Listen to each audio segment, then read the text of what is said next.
বিরোধী দলীয় নেত্রী বেগম খালেদা জিয়া সহ 18 দলীয় শীর্ষ নেতৃবৃন্দ, আমার ভাই বোনেরা, সবাইকে আসসালামু আলাইকুম।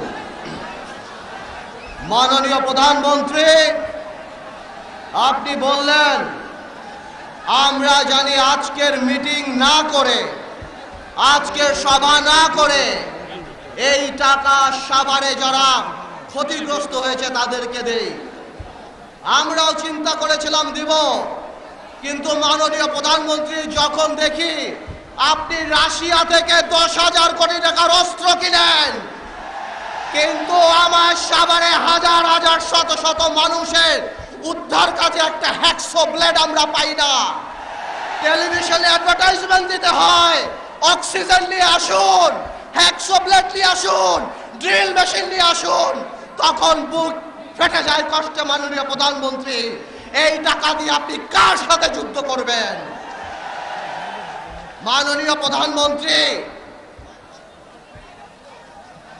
এই রানাকে আপনি বাংলাদেশের মানুষের কাছে বলার চেষ্টা করেছেন, সাফাইও দিয়েছেন। বাংলাদেশের মানুষ জানে আপনি মাঝে মাঝে অসত্য কথা বলেন, কিন্তু মাননীয় প্রধানমন্ত্রী, ঘরের নোংরা কাপড় বাইরের ধোবায় ধুইতে হয় না। আল্লাহর ওয়াস্তে CNN BBC-তে আর ইন্টারভিউ দিয়েন না। মান ইজ্জত থাকে না আমাদের বাংলাদেশে। আমি মিডিয়ার ভাইদেরকে ধন্যবাদ জানাই, আন্তরিকভাবে ধন্যবাদ জানাই।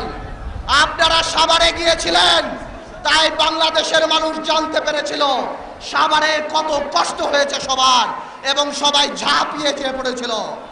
মাননীয় প্রধানমন্ত্রী, গতকালকে দেখলাম আপনি সাংবাদিক সম্মেলন করে ইসলাম শিক্ষা দিয়েছেন।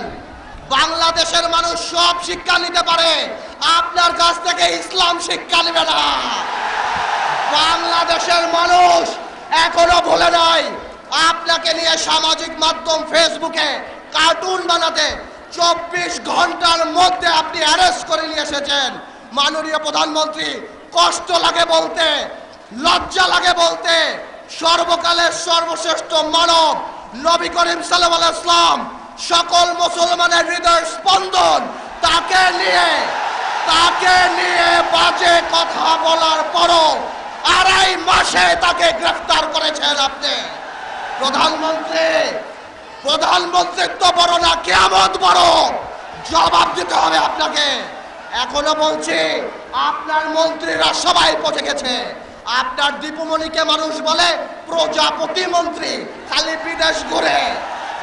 আপনার আরেক মন্ত্রীরা বলে ধাক্কা দেওয়া মন্ত্রী, আরেক মন্ত্রীরা বলে চোখ উঠানো মন্ত্রী, আরেক মন্ত্রীরা বলে হলমার্ক মন্ত্রী।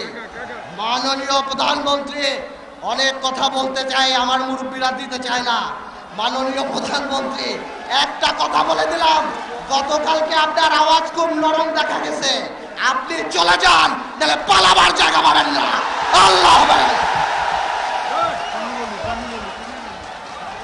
এই পর্যায়ে বক্তব্য রাখবেন 18 দলীয় জোটের অন্যতম শরিক দল এলডিপির চেয়ারম্যান